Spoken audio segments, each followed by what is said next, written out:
I want to talk about the sacred codes on the journey, on the twin flame journey, why you see these sacred codes. I want to talk about the signs, the synchronicities, but I also want to go a little bit deeper today and talk about how, if you approach the signs and synchronicities and the sacred codes in an attached way, it can actually hold you back on your journey.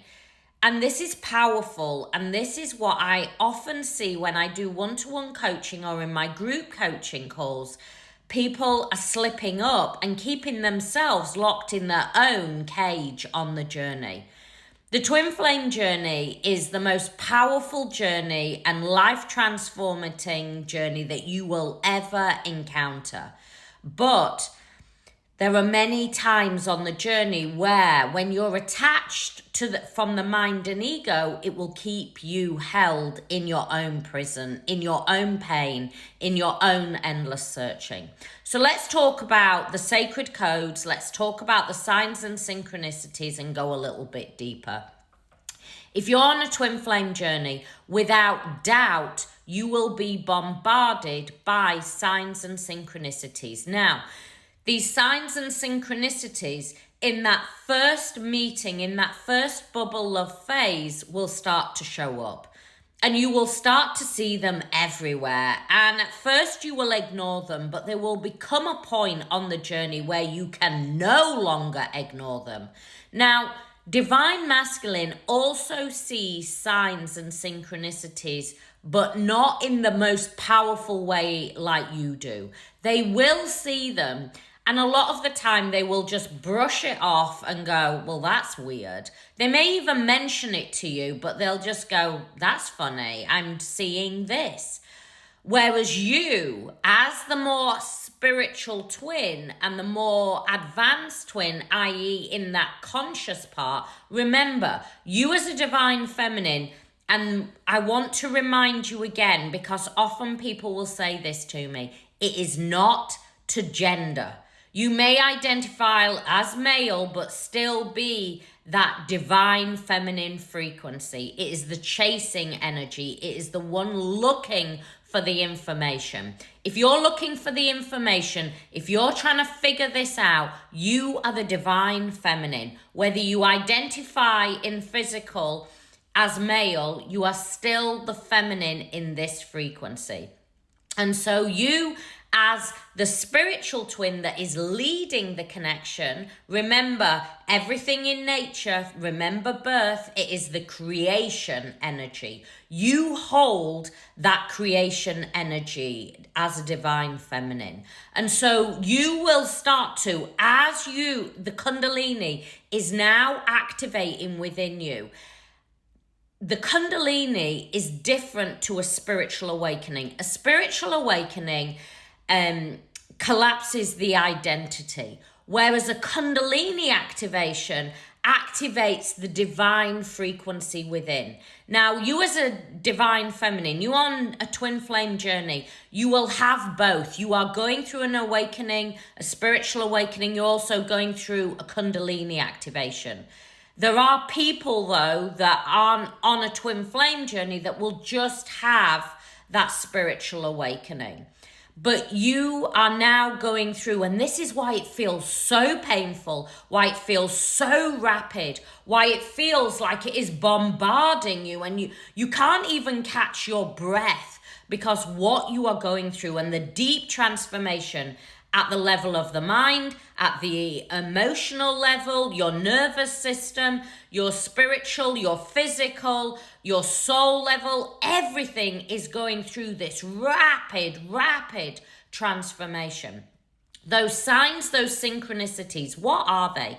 Music now, certain songs will have a certain, and they will talk to you. They will talk to you at a soul level, not at the level of the mind, at a soul level. It will trigger something so deep within you.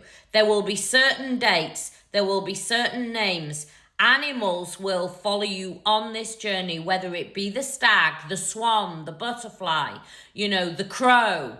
They are messengers on this journey, taking you deeper, that whale energy on the journey. There's a certain point on the journey when you start to see more whale energy. And these are signs and synchronicities. They're guiding you along the journey and opening you up to the next level of ascension. And also, they are allowing you to see beyond the physical eyes. So number synchronicities, the 111, the 222s, the 1212, these will start to bombard you. Now, at certain times, they will feel overwhelming. Number plates, my clients will often say number plates. I'm seeing certain number plates. There will be times where they're bombarding you and you'll be like, what does this mean? What does this mean? And then there'll be times when they go quite silent and you go, was I even on a journey? Only for them to rise back up again. The signs, the synchronicities are showing you. It is like the universe and divine going to you. You're now on the right path. Keep going. You're on the right path. The problem is, a lot of the time, the divine feminine wants to go, okay, what does this mean? I need to search this out. Instead of going, okay, I know that I'm on the journey. I accept that I'm on the journey. And this is showing me that I'm on the journey, but I surrender. I lean all the way back, and I know and I trust in divine that this is guiding me. This is a forward moving journey. You can't go back on the journey. It is always moving you forward. Now, you can get stuck on the journey. You can get stuck in the mind and ego of, right, I need to figure this out. I need to figure, what does that mean? And when we do that, we step into the mind and ego. Remember, the mind and ego operates in a fear-based frequency. If you are stepping into the mind and ego, guess what?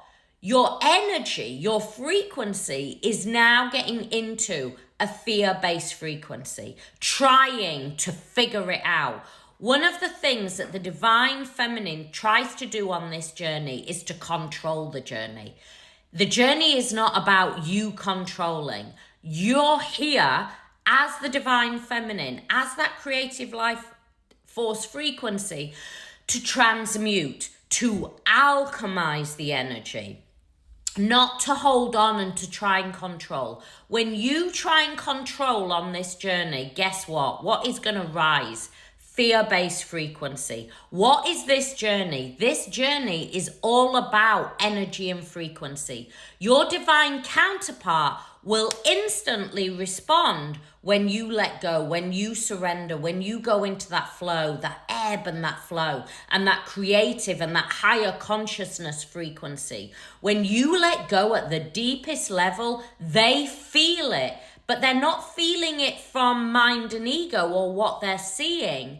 They're feeling it energetically. Remember, you are both energetically linked. Once that soul recognition happens, the telepathy, the third eye frequency now is linked. The third eye is now linked. The heart chakra is now linked. And the sacral chakra is now linked. The vibration of your whole chakras are now vibrating at exactly the same soul frequency. So as one of you shifts and changes, it automatically ripples through to the other.